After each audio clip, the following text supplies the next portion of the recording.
ಆ ಪದ್ಮಾಕ್ಯಪುರದ ದೊರೆಯಾಗಿರುವಂತಹ ಪದ್ಮಶೇಖರ ಮಹಾರಾಜರು. ಓ, ಶೇಖರನ ಯಾರನ್ನ ಪರಿಚಯ? ಕುಟುಂಬದ ಶೇಖರ. ನೀನೆಲ್ಲ ಹೇಳಿದ್ದು ಪದ್ಮಶೇಖರ ಮಹಾರಾಜರು ಹಾಗೂ ಪತ್ನಿಯಂತಹ ದಂಪತಿಗಳಲ್ಲಿ ಹುಟ್ಟಿಕೊಂಡವರು ನಾವಿರುವರು. ಭಜಿನಿ ಪತ್ನಿಯದು ಅದು ಪ್ರಾಯ ಅವರ ಆ ದಂಪತಿಗಳಲ್ಲಿ ಹುಟ್ಟಿಕೊಂಡವರು ನಾವಿರುವರು. ನಾವಿರುವರು ಅಣ್ಣ ತಮ್ಮಂದಿರು. ನಿಮ್ಮ ಹೆಸರು? ನನ್ನ ಹೆಸರು ಮಾರ್ತಾಂಡ ತೇಜ ಎಂಬುದಾಗಿ. ಮಾರ್ತಾಂಡ ಆಗಲ್ಲ, ಮಾರ್ತಾಂಡ ತೇಜ. ಇವನ ಹೆಸರು ಕಮಲಧ್ವಜ ಎಂಬುದಾಗಿ. ಓ, ಕಮಲ ಧ್ವಜ. ಕಮಲಧ್ವಜ, ಕಮಲಧ್ವಜ. ಇಲ್ಲಿಗೆ ಬರುವರೆ ಬಲವಾದಂತಹ ಕಾರಣ ಉಂಟು. ಏನು? ದಿಗ್ವಿಜಯವನ್ನು ಕೈಗೊಂಡವರು ನಾವಿರುವರು. ಹಾಗಾಗಿ ಈ ಪ್ರದೇಶವನ್ನು ಸ್ವಾಧೀನ ಮಾಡುವುದಕ್ಕಾಗಿ ಬಂದವರು.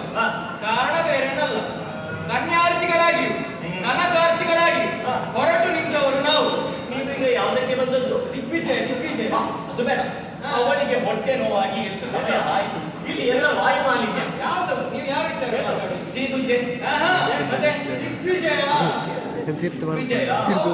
ಹಾಗಾದ್ರೆ ಯುದ್ಧ ಮಾಡಲಿಕ್ಕೆ ಬಂದದ್ದು ನೀವು. ನಿಮ್ಮ ಪುರಕ್ಕೆ ಬರುವುದಕ್ಕೆ ಬಲವಾದಂತಹ ಕಾರಣ ಉಂಟು. ಬರುವಂತಹ ಸಂದರ್ಭದಲ್ಲಿ ನೀವು ಅಲ್ಲಿ ಬರೆದು ಹಾಕಿದ್ದೀರಲ್ಲ ನಾಮಫಲಕ, ಅದಕ್ಕೆ ಹೋಗಿಯೇ ಬಂದವರು ನಾವು. ಪರಪುರುಷರಿಗೆ ಯಾವುದೇ ಕಾರಣಕ್ಕೆ